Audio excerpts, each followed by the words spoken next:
Et l'autre business qui fonctionne à moitié, et c'est pour ça que j'ai dit 2,5, c'est le Et transport. c'est confronté à un double Là, sujet parce qu'en ce moment, tu verras, Brazzaville, eux, ils sont beaucoup plus avancés que côté Kinshasa. Brazzaville, ils parlent même de photovoltaïque, de panneaux photovoltaïques. Là. T'es sûr de toi? Il y en a certains, ouais. Hello les amis, bienvenue sur JTCV. Vous êtes au bon endroit. Si vous voulez découvrir le storytelling, l'histoire d'un entrepreneur, aujourd'hui on va découvrir l'histoire d'Adrien. Aujourd'hui on va découvrir qui il est, qu'est-ce qu'il fait et pourquoi il le fait. Donc si vous voulez découvrir le storytelling, si vous voulez découvrir l'histoire d'un entrepreneur, vous êtes au bon endroit et ça commence maintenant. Bonjour Adrien, Bonjour Francis, comment tu vas? ça va et toi? Très bien, la forme. Alors, aujourd'hui, on a le plaisir de t'avoir. Merci de me recevoir déjà pour commencer, c'est déjà pas mal. C'est parfait. Pour commencer, on va découvrir qui tu es. Ok, Qui est Adrien Mabiala? c'est ça. Donc du coup, moi je suis Adrien Mabiala Sekele Matola. Ouais. Je dis bien tous mes noms de famille parce que du coup on va développer plus tard, mais c'est là où intervient la fameuse maison Sekele. Ouais. Si je dois dire qui je suis, là dans la vie de tous les jours, mon métier principal, moi je suis le fameux monsieur à la SNCF, enfin je fais partie des messieurs et des mesdames à la SNCF qui suppriment les trains. Enfin, Ok. mon métier premier c'est ça. Supprimer Gérer les trains, c'est un peu fort comme. Une de mes tâches, il faut le dire, hein, c'est supprimer les trains. Et en fait, le but, quand tu supprimes les trains, c'est limiter les problèmes. Ok, d'accord. Peut-être Mais qu'en pourquoi fait, supprimer les trains? parce qu'en fait, si je fais, imaginons que j'ai un problème sur un train et je sais que j'ai un problème sur un train, Ouais. imaginons que je le laisse partir, je sais qu'il va me causer des problèmes sur plein d'autres trains. Ok. Donc du coup, la solution que je dois faire, c'est de supprimer ce train-là pour laisser les autres trains être en paix, si je dois dire. Ok, d'accord, ok. Donc, tu es cadre à la SNCF, NCCF. exactement, ouais. Ok. Et juste à côté. Exactement. Et juste à côté, j'ai ma deuxième casquette, celle qui est du coup plus côté entrepreneur. Je Ouais. suis le fondateur, un des fondateurs de Maison Sekele. Ok. Et donc du coup, Maison Sekele, c'est la vente d'éventails faits main, du coup, qui sont ici tous présents. Ouais. Et c'est ça qui nous a fait nous rencontrer. Ouais, c'est ça. Donc moi, j'étais complètement découvert par hasard et je me suis dit, mais écoute, il y a Adrien qui produit ça, qui produit. Et moi je trouve ça beau, moi je trouve ça énorme. C'est très beau visuellement. On a plusieurs modèles ici. Je ne sais pas si vous pouvez voir. Donc c'est Maison Sekele. Donc on en a pour tous les goûts, pour toutes les tailles. Et je me suis dit, mais qui est l'entrepreneur derrière tout ça et pourquoi? Parce que on va pas se mentir, des éventails, on en trouve partout. La question c'est pourquoi Adrien a commencé ou pourquoi il s'est lancé dans ça, pourquoi il produit ça, quelle est l'histoire derrière ça. Qu'est-ce que moi quand je vois cet éventail, qu'est-ce que je vois derrière, qu'est-ce que je vois en plus. Tu m'as dit que tu étais Fondateur. Cadre et fondateur de Maison Sekele. cadre chez NCCF. Au-delà de ça, toi tu viens d'où? Comment tu deviens cadre? Ok, Comment d'accord. tout a commencé? Est-ce que tu as fait tes études ici en France Ouais. et... Alors moi, franchement, c'est vraiment. Moi, je suis né ici en France. Je Ok. suis né ici en France de parents congolais, Ok. des deux Congos. Donc j'ai une D'accord. mère qui est originaire plus qui a grandi à Brazzaville et j'ai mon père qui a grandi du côté de Kinshasa, D'accord. au niveau du Bas-Congo, donc plus côté Matadi, ouais, tout ça. Moi, j'ai grandi ici en France, dans les Yvelines, hein. J'ai fait toute ma scolarité dans les Yvelines. Et de base, moi, j'ai toujours été attiré par les transports. Moi, je suis monsieur transport. Dès qu'on parle de transport, là, tu peux Ouais. toujours me trouver en train de débattre, etc., etc. Ouais. Et en plus de ça, dans ma famille, j'avais déjà des entrepreneurs, du coup, qui étaient dans des sociétés de transport ou autres. Maintenant, c'est un peu connu, hein. Il y a beaucoup de sociétés de livraison. Ouais. Et du coup, moi, à l'époque, mes frères, ils étaient déjà dans ça. Donc, du coup, c'était marrant parce que j'avais déjà deux profils. Un, mon attrait pour le transport, et de l'autre côté, une présence d'entrepreneur autour de moi. Ok. Et tout ça, ça s'est lié en fait, parce que moi, du coup, quand j'ai fait mes études de base, je voulais juste être conducteur de train. Ok. Je voulais être chauffeur de bus, chauffeur de taxi, D'accord. conducteur de bus. Après, Mm. je suis arrivé à conducteur de train. Et j'ai fait du coup mon bac dans ce sens-là. Quand j'ai fait mon bac, on m'a dit, écoute, si tu veux être conducteur de train et un peu mieux classé, tu peux faire un BTS. J'ai fait mon BTS transport logistique. Je me suis retrouvé dans les camions.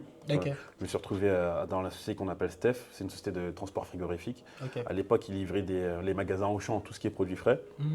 Donc du coup, là, ça m'a plongé dans l'organisation d'une entreprise, voir comment ça se passe, etc., etc. À la sortie de ça, en fait, ça m'a donné la capacité d'ouvrir mon entreprise. Et finalement, j'ai ouvert mon entreprise avec aussi un de mes frères à l'époque et continuer mes études. Donc j'avais déjà à ce moment-là double casquette, j'étais étudiant et entrepreneur. D'un côté études, j'ai continué à la SNCF. Je suis rentré à la SNCF en alternance une première fois. Ouais. J'étais en charge de la régularité des TGV à l'époque Ok. en alternance. Donc en fait, savoir pourquoi un TGV est en retard en interne et voir si on peut résoudre le problème à l'avance, au futur, etc., Parce que etc. vous êtes souvent en retard. Parce qu'on Parce qu'il y a a, souvent des on a, problèmes de train. on a des retards, effectivement. Malheureusement, mais il y aura toujours ça, hein. Ouais. J'ai envie de dire, c'est pas robotisé, mais Ouais. tant qu'il y a de l'humain, tant qu'il y a, bon, c'est du service. Il y aura toujours quelque Ouais. chose pour s'améliorer. Il y aura toujours aussi des inconvénients qu'on va tous découvrir ensemble et on va s'adapter. Et donc, du coup, là, je suis rentré à la SNCF pour la première fois. Ensuite, dans mon parcours, j'ai eu ma licence pro à l'époque. J'ai fait mon master 1 à Montpellier, Ok. toujours dans le transport de voyageurs. Dans le transport de voyageurs, du coup, ça m'a fait intégrer à la RATP cette fois-ci. Ok. Et donc, du coup, à la RATP, j'étais en charge quand on arrive dans le métro, il y a des annonces par rapport au retard, etc., etc. Et ben moi, c'était toute la politique qu'il y avait autour de ça, en fait. Mettre en place, mettre en place toutes les politiques qu'on nous demande pour respecter et informer les voyageurs en cas d'incident. Parce qu'il faut savoir que quand tu es dans le transport, nous, on cherche déjà à résoudre l'incident, mais il y a le client qui attend de l'autre côté. Donc le but, c'est d'informer le client de ce qu'on fait et donner les informations pour que le client, au pire des cas, il puisse prendre un autre itinéraire ou autre. Donc ça, c'est quand j'étais à la RATP en Master 1. Après, j'ai arrêté mes études pendant un an, j'ai fait une année de césure. Ok. Je suis parti à l'étranger, je suis parti à Malte et à Barcelone pour perfectionner mon anglais et mon espagnol. Et ça, c'est une expérience que je recommande vraiment à toute personne qui a l'occasion. Parce qu'en fait, ça va donner une ouverture d'esprit. Tu vas pouvoir échanger avec d'autres personnes que tu n'aurais jamais pu échanger parce que tu vas te retrouver seul. Ouais. Et en plus, tu vas te retrouver dans un milieu où il y a une autre langue, donc tu n'auras pas le choix. Et Mm. franchement, c'était vraiment une très très bonne expérience. Mm. Je suis revenu en France, j'ai fini mon Master 2 du coup. Et là, j'ai fini à Cergy, à l'université de Cergy. Mm. Et là-bas, j'étais au PC Bus Transilien. Et le PC Bus Transilien, c'est la société qui gère les bus de substitution. Je ne sais pas D'accord. si tu as déjà été confronté à ça, mais quand il n'y a pas de train, on met les bus. Ah oui, oui, les bus de nuit, si je me trompe. Il y a les bus de nuit et il y a les bus qui roulent aussi le jour, comme par exemple on arrête le RER B, la ligne N ou autre. Il y a les bus qui roulent pour remplacer. En Ok. général, tu peux voir ces bus-là soit le soir ou soit le week-end quand c'est tout interrompu. Ok, ouais, je vois. Et donc du coup, là, j'étais à l'organisation de ce schéma-là. C'est pas la SNCF, ils travaillent pour la SNCF, mais c'est pas la SNCF. Et donc là, ça m'a permis d'échanger avec les entreprises de bus qu'il y a ici de partout dans l'Île-de-France. Donc ça, c'était encore intéressant. Et après, du coup, j'ai fini mes études et du coup, entre-temps, la société que j'avais lancée rapidement avec mon frère, elle avait évolué. C'était quel type de société C'était déjà? une société de transport de marchandises. Transport de Ouais. marchandises. Et donc du coup, mon frère, comme il avait déjà une expérience dans ça, il a porté la sienne, donc ça allait vraiment très vite. On est arrivé, j'ai fait avec lui 3 ans, la société est toujours ouverte. J'ai fait plus de 3 ans, on arrivait à 1,5 million de chiffre d'affaires à un moment qu'on... Ok, waouh. Ouais, c'était Waouh. énorme, ça va très vite. Ah oui. Et ça m'a montré que entrepreneur, il faut oser, il faut quand même être bien entouré. Hmm. Dès que tu es bien entouré et avec des gens qui réfléchissent, tu peux aller très très loin et ça, Ok. je l'encourage. Mais trouver ces bonnes personnes-là, c'est le plus dur. Mais bon, ça, c'est la vie. Mais ça, sinon- c'était ton frère, donc Exactement. clairement, c'était plus simple. Et franchement, on peut se dire, la société, elle tourne bien, etc., etc. Pourquoi j'ai pris le risque de tout quitter pour rentrer à la SNCF? Hmm.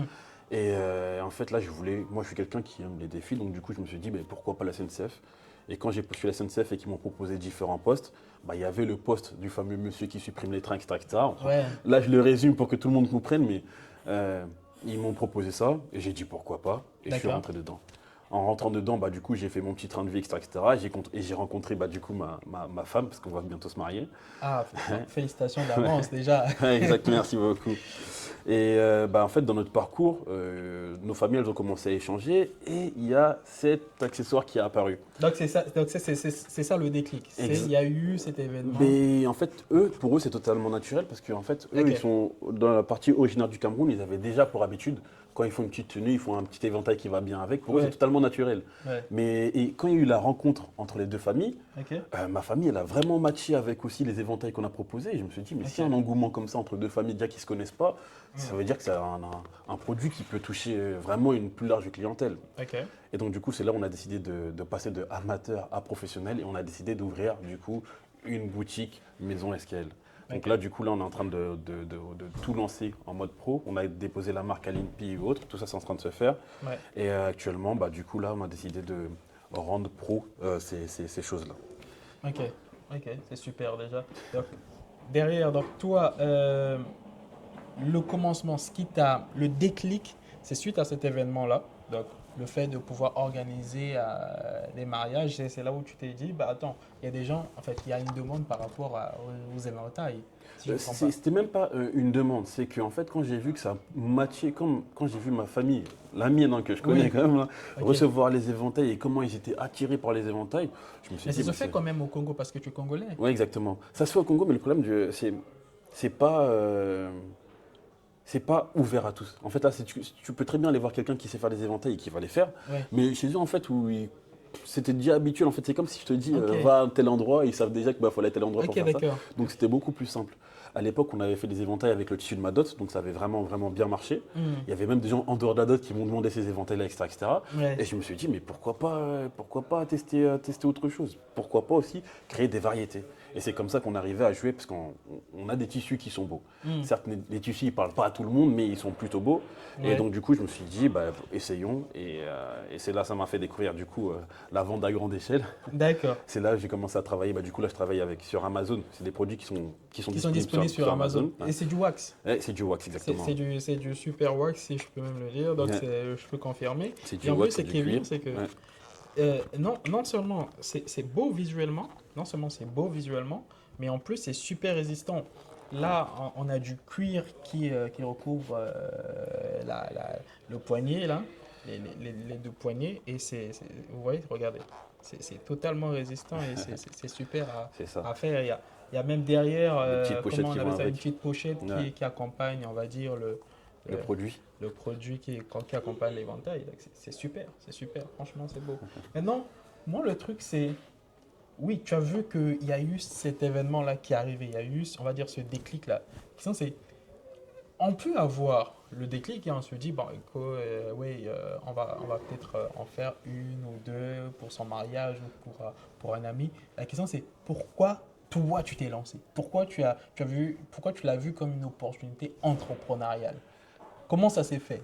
Parce qu'en fait, c'est vraiment le déclic de la rencontre entre mes deux familles. Pour être un peu honnête, nous, les Congolais, surtout ma famille, on Ouais. est un peu dur quand même à vendre des choses, etc., etc.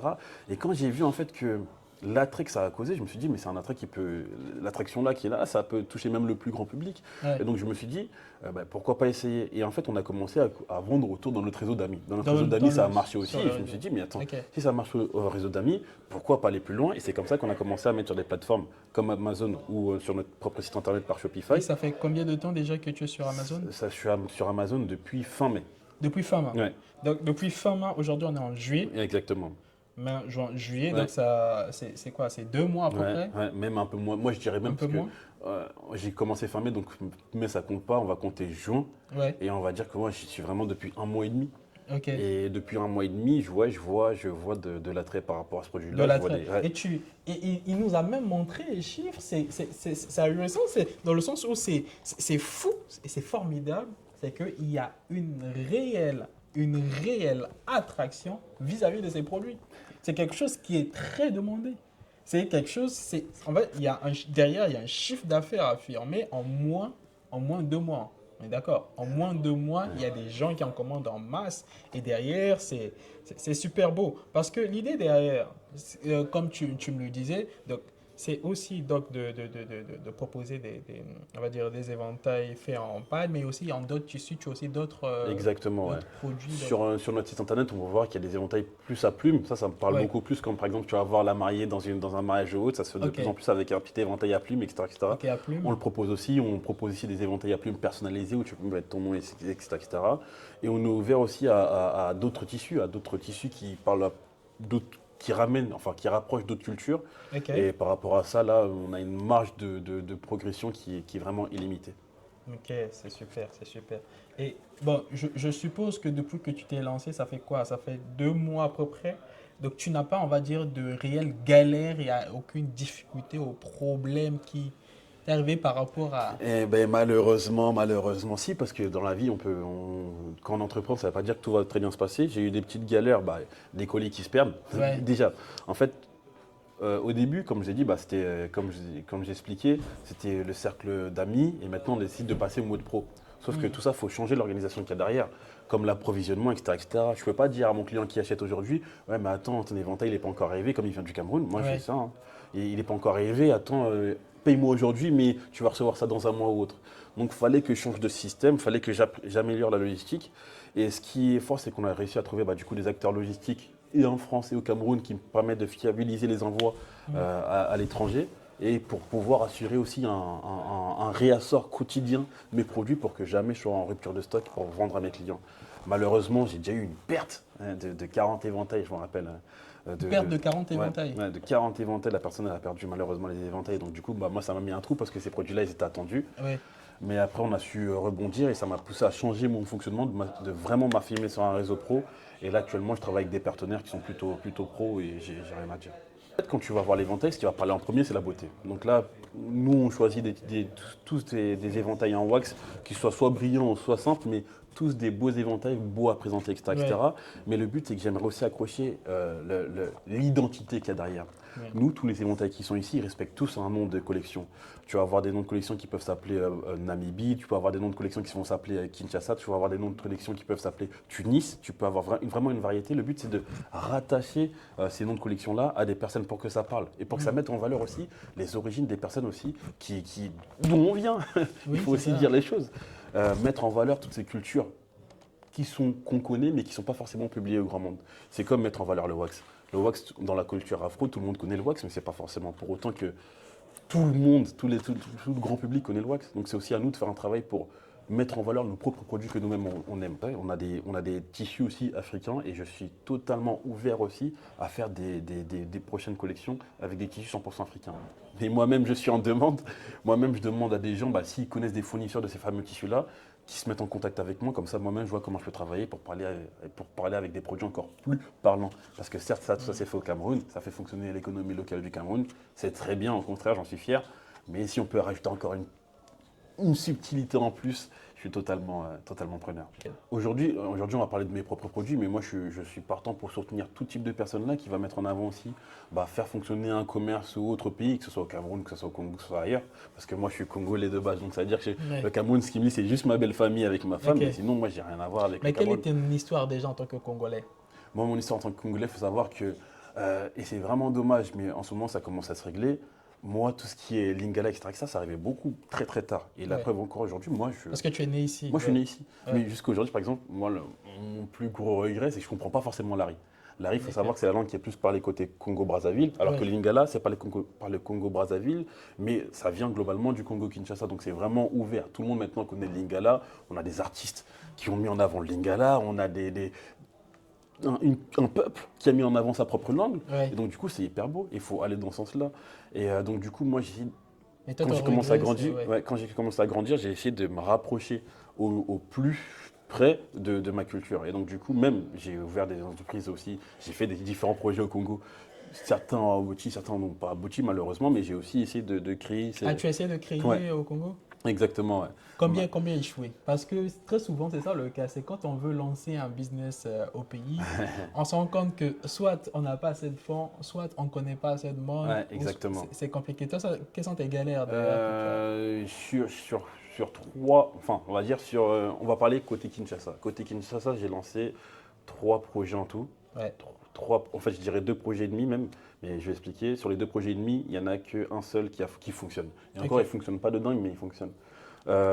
J'ai voulu me lancer dans les outils, la quincaillerie, les outils, etc. Parce qu'en fait, les constructions, c'est partout. Donc, fournir des outils, etc.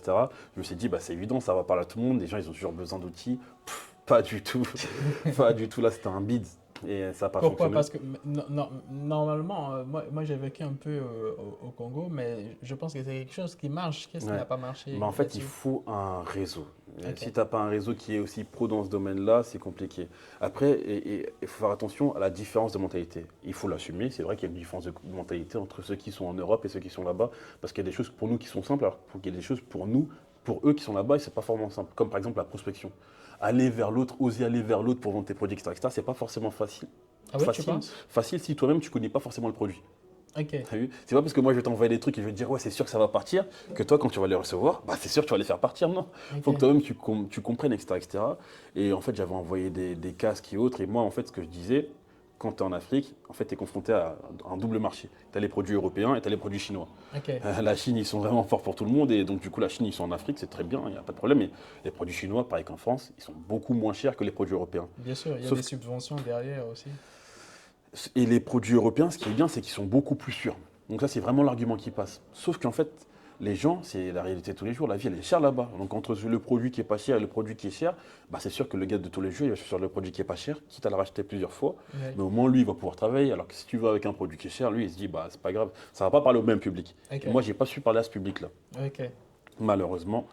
Et donc, du coup, là, bah, ça, c'était le premier projet, ça s'est arrêté. Ça a duré combien de temps? Ça a duré 3 mois. Hein. 3 mois. Ouais, j'ai fait un Au bout envoi. de 3 mois directement, c'est. Bah, en fait, j'ai envoyé un stock. Le Ouais. stock, il est arrivé. Il s'est jamais vendu. Bah, au bout d'un moment, Ah, c'est jamais vendu. il s'est jamais vendu. Il s'est jamais vendu ce stock-là. Bah, au bout d'un moment, c'est pas grave. Moi, je me suis dit, j'ai essayé, tu vois. Ouais, sans ta indiscrétion, c'était combien en termes? Est-ce que tu es Euh, apte à donner des chiffres? Ouais, j'avais mis peut-être 1000 euros dans d'outillages Ok. divers. Ok.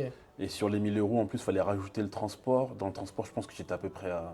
Même là aussi, j'étais novice, mais j'ai payé DHL pour aller au Congo. Ah ouais. Tu pouvais le mettre dans un camion de quelqu'un qui envoie une voiture Ouais, mais tu au vois, Congo et à cette époque-là, moi, j'étais pas encore assez ouvert d'esprit Ok. pour tous ces Parce que réseaux-là. DHL, on va dire, c'est le luxe en termes de Ah ouais, non, transport. non. de- DHL, franchement, je suis très bien pour DHL. DHL, Ouais. ils vont partout. Ouais. DHL, ils vont vraiment partout. Et ils vont partout, mais si tu es prêt à payer Ah. pour le prix du transport. Et donc, du coup, bah, là, quand tu t'additionnes et le prix de DHL et le prix de la marchandise que j'ai perdu, bon, bah, c'est pas grave, c'est un échec. Plus tard, il y a une autre expérience qui s'est relevée, c'est que, comme j'ai dit, j'ai ouvert mon entreprise de transport ici en France avec mon frère. Et bien, j'avais un autre de mes frères aussi qui était là-bas qui m'a proposé d'ouvrir une entreprise de transport. Ouais. Et on a ouvert l'entreprise de transport. Ouais. Elle a marché. Elle a marché cette entreprise-là, sauf qu'en fait, on arrivait à un moment, nous on transportait des conteneurs entre le port de Matadi pour revenir jusqu'à Kinshasa, sauf que là on est confronté à une saturation du marché où la route elle est tellement embouteillée que les camions ne peuvent plus faire de rotation et donc du coup bah, ça joue sur la rentabilité. Hmm. Et donc du coup bah, là ça c'est un truc qui est marché du coup parce que là il y Ouais. a de l'argent qui est rentré par rapport à ça, mais c'est en baisse parce que du coup comme la rotation c'est plus la même, et bah, du coup c'est plus les mêmes rentrées d'argent. Ok, d'accord. Est-ce que derrière, vous avez cherché à trouver une solution? Est-ce qu'il y avait une Non, autre bah, le problème là-bas, c'est possibilité? les routes, c'est pas nous qui les créons. Le problème, c'est que quand Ouais, c'est c'est vrai. si Ok. nous, on a la route, elle est là. Après, il faut dire aussi félicitations parce que ce qui est drôle, c'est que pour les Congolais qui vont regarder cette visualisation et qui seront intéressés par le transport, pour les Congolais qui connaissent les deux Congos, la route Kinshasa-Matadi, c'est équivalent à la route Brazzaville-Pointe-Noire. Les deux, Ok. c'est les mêmes. Ok. Les deux, c'est les mêmes. À la distance, je crois que globalement, c'est d'être aussi la même. Et encore, quand tu es à Matadi, tu n'es pas au port. Donc, ça veut dire que tu peux continuer jusqu'à Boma, descendre un peu plus jusqu'à Mwanda. Tu as encore du temps. Il y en a une, elle est ouverte 24 heures sur 24 à cause des bouchons, là, faut le Ouais. dire. Et il y en a une autre qui est fermée la nuit. Brazzaville, quand j'y étais à l'époque, quand tu faisais de Brazzaville jusqu'à Pointe-Noire, la nuit a été fermée pour des causes de sécurité. Et Ouais. le matin, ils réouvrent, ils font passer un convoi et ils réouvrent pour s'assurer que tout est sûr.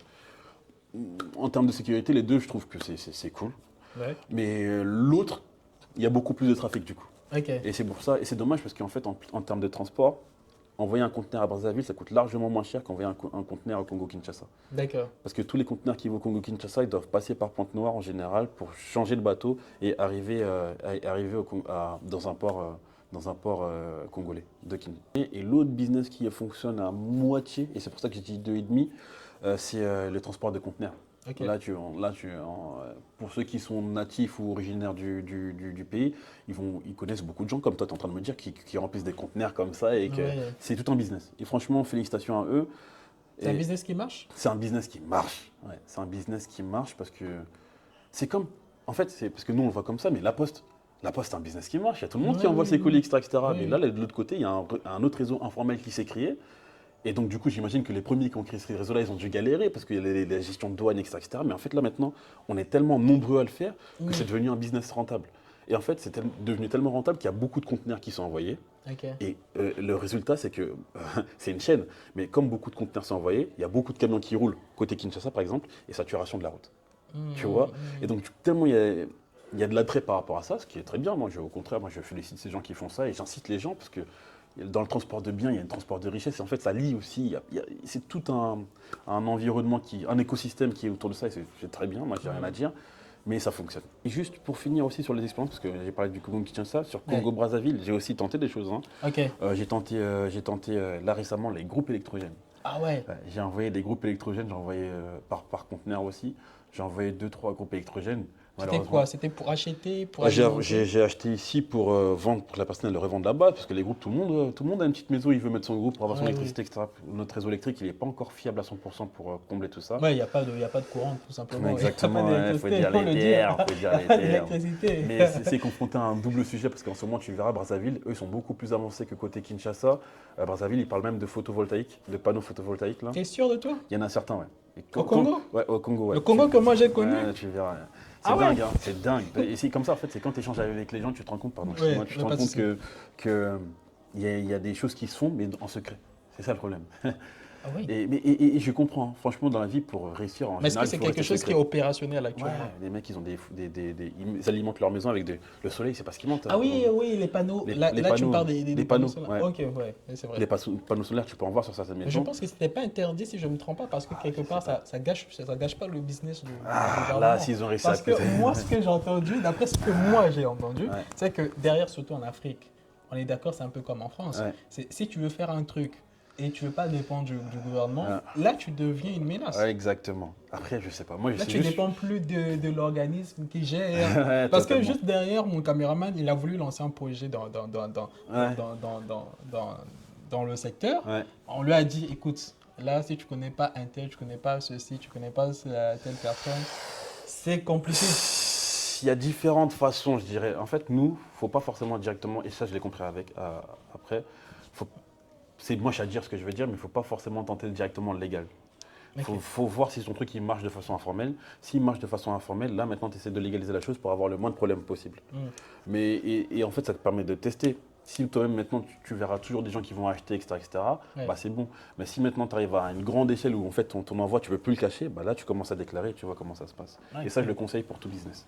Ok, mais aujourd'hui, donc tu as lancé même ton site internet. Donc, Ouais. je rappelle, c'est maison SQL. Donc, maison, SKL. ouais. SKL, désolé. .com, ouais. skl.com, Ouais. donc c'est Sekele. Exactement, donc c'est par Sekele. rapport à ton nom. Et à mon nom, ouais.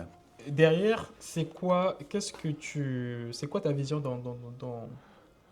bientôt, qu'est-ce que tu comptes mettre en place? Quel est derrière demain ce que tu peux Ouais. implémenter? Là, du coup, l'objectif, c'est de vendre encore ça à une plus grande échelle et de fédérer autour de la marque. En fait, on a appelé ça Maison Sekele pour deux choses. Bah, déjà, il y a la partie qui vient de mon nom, donc c'est assez simple, mais Sekele. Parce que tu t'appelles Sekele. Ouais, Mabiala Sekele Matola. Ouais. Et derrière Sekele, en fait, en lingala, ça veut dire secret. Ok. Et donc, du coup, ça tombe très bien. Moi, je vends des éventails, je veux jouer sur la discrétion, etc. Donc, ça tombait très, très bien. Donc, du coup, À la j'aimerais- japonaise, comme ça. Ouais, tu peux faire tout ce que tu veux. Tu verras sur certains de nos shootings, nos mannequins ou nos mannequins, ils posent comme ça, etc. Ok, pour ok. jouer avec ce petit mode-là. Le but, c'est de faire aussi connaître notre propre culture, soit par des mots. Regarde là maintenant, je te dis Sekele, toi et moi, on a compris ce que c'est Sekele, on comprend Ouais. ce que c'est Sekele. Mais Sekele, ça ne parle pas forcément à tout le monde. Ouais. Nous aussi, et c'est marrant, mais en fondant ça, en fait, j'ai été confronté aussi à la prononciation. Parce que moi, quand j'écris Sekele, j'écris S-E-K-E-L-E, mais c'est pas tout le monde qui va comprendre que c'est des E, il faut dire Sekele à chaque fois, etc. Donc du coup, il y a tout cet exercice-là qui est eu là derrière, comment tu communiques aux gens. Et aussi, bah, du coup, tout le mood qu'il y a derrière, parce qu'en fait, nous, on vend des éventails, c'est très bien, mais on essaye de mettre aussi en avant les cultures d'autres pays. Donc c'est pour ça qu'en fait, tous les éventails que tu vas avoir, ils vont respecter des noms de collection. Ouais. Les noms de collection, en général, nous, on vend trois types de produits maintenant. On vend des grands, des moyens et des petits. Ouais. Les grands, ça va toujours avoir des noms de pays. Les petits, les moyens, ils vont toujours avoir des noms de capitales. Et les moyens, ils vont toujours avoir le nom de petites villes aussi qu'on aimerait mettre en avant dans les pays en question. Ok, ok. Et- Donc derrière chaque éventail te renvoie à un Ouais, pays ou exactement. à une Le ville. but est de voyager, de découvrir, mais je connaissais pas ça, c'est où, c'est etc. Le but est de créer vraiment de l'attrait par rapport à ça et de pas que ce soit uniquement communautaire, pas se dire ouais ben, c'est un produit camerounais qui parle qu'au Camerounais, non c'est faux, c'est un produit, si je pourrais dire, africain qui veut parler au monde du coup. C'est des gens qui vont Qui être peut parler à des Européens, des à Asiatiques, tout le monde. Il y a des gens qui vont être attirés par le tissu, il y a des gens qui vont être attirés par l'histoire, il y a des gens qui peuvent attirer pour vraiment différents types de motifs. Et justement, bah, moi je suis totalement preneur pour échanger avec toutes ces personnes-là, s'il y a une plus-value à rajouter dans tout ça. Et comme ça, plus on est, et mieux c'est, et mieux ça va. Donc c'est la raison pour laquelle tu as créé un club, si je ne me trompe pas. Exactement. Un Et là, club, du c'est coup, quel? ouais, on a mis un club à côté parce qu'on s'est rendu compte, et ça, je pense qu'il y a beaucoup de personnes qui vont le comprendre, mais on connaît tous quelqu'un qui fait quelque chose. Il y a soit quelqu'un qui fait, bah, du coup, nous on s'est rencontrés, toi tu fais du média, il y a quelqu'un qui aide dans le management, il y a quelqu'un qui aide dans les ressources humaines, il y a quelqu'un qui aide dans la photographie, il y a quelqu'un qui aide, etc. Le but de tout ça, c'était qu'en fait, on connaisse ces personnes-là et qu'on les mette aussi en avant. Aujourd'hui, toi et moi, on travaille ensemble, on fait cette interview ensemble, c'est génial, Ouais. mais j'aimerais aussi qu'il y ait d'autres gens qui te conseillent, qui viennent vers toi aussi Ouais. pour te dire, Eh, j'ai vu cette interview-là, j'aimerais bien faire aussi avec toi, comment ça se passe. Et donc, plus on s'entraide, plus on fait avancer les choses et plus c'est facile pour nous, etc. Nos cultures sont belles, nos cultures sont riches. Aujourd'hui, moi, je parle de pagne, d'éventail, etc. Mais demain, tu vas avoir quelqu'un qui peut vendre autre chose aussi, tout aussi au lien avec le pays. Et moi, je peux que mettre ça en avant. Et le but de Maison SKL, c'est de mettre en avant des produits et des services d'autres personnes qui peuvent aider aussi un plus grand large public. Un large public. C'est super, c'est super. En tout cas, c'était enrichissant comme dialogue, comme conversation. Mais en tout cas, je te remercie encore d'être Merci venu. à toi. Alors, moi, ça sonne la fin de cet épisode. C'était un plaisir d'être là avec toi. C'était un plaisir Un de plaisir pouvoir partagé. partager ce moment avec toi. Bah, moi, je te souhaite qu'encore plus de ventes de produits parce que c'est super. Croyez-moi, c'est super. J'ai jamais vu un éventail aussi beau de ma vie. Et pour Sincèrement. pour la petite histoire, de base, nous, on vendait que des éventails comme ça, de même taille. Et en Ok. fait, on était confronté à notre clientèle. C'est notre clientèle qui nous a fait bouger parce qu'en fait, il y en a qui demandaient des éventails plus grands, il y en a d'autres qui demandaient des éventails plus petits. Donc, c'est comme ça qu'on est arrivé à ce petit éventail-là. Et après, on a créé du coup, les trois catégories. C'est pour ça que je dis qu'il y a des noms de capitales, il y a des noms de pays, noms de capitales et noms de petites villes. C'est parce que c'est trois tailles différentes à chaque fois. Ok, parfait. En tout cas, bon, comme vous l'avez vu, donc il y a plein, il y a différentes catégories, il y a plein de produits derrière que vous pouvez retrouver donc sur maison skl.com. KL.com. Ou Donc, sinon, là, je sais pas si on voit, il y a le petit QR code qui va avec. derrière, le vous code. pouvez éventuellement voir. Ça renvoie sur la page Instagram et sur la page Instagram, il y a le lien de la boutique Amazon parce qu'on est aussi disponible sur Amazon et il y a le lien aussi pour notre propre site internet. Parfait. Donc là, on va voir le caméraman qui revient vers nous. C'est super. Donc, en tout cas, moi, c'était un plaisir de vous avoir pour cet épisode. En tout cas, si vous avez apprécié cet échange, n'oubliez pas de liker, de vous abonner, de partager, de laisser un petit commentaire. Pourquoi pas, donc de donner votre avis, ce que vous en pensez sur le produit ou ce que vous pouvez proposer à l'entrepreneur qui est en face de nous. Parce que nous, l'idée derrière JTSTV, c'est vous partager, vous présenter des entrepreneurs, découvrir leur histoire, mais aussi découvrir leurs produits, ce dans quoi ils entreprennent. Donc, moi, c'était un plaisir de vous avoir aujourd'hui. Je vous dis à très bientôt pour un prochain épisode.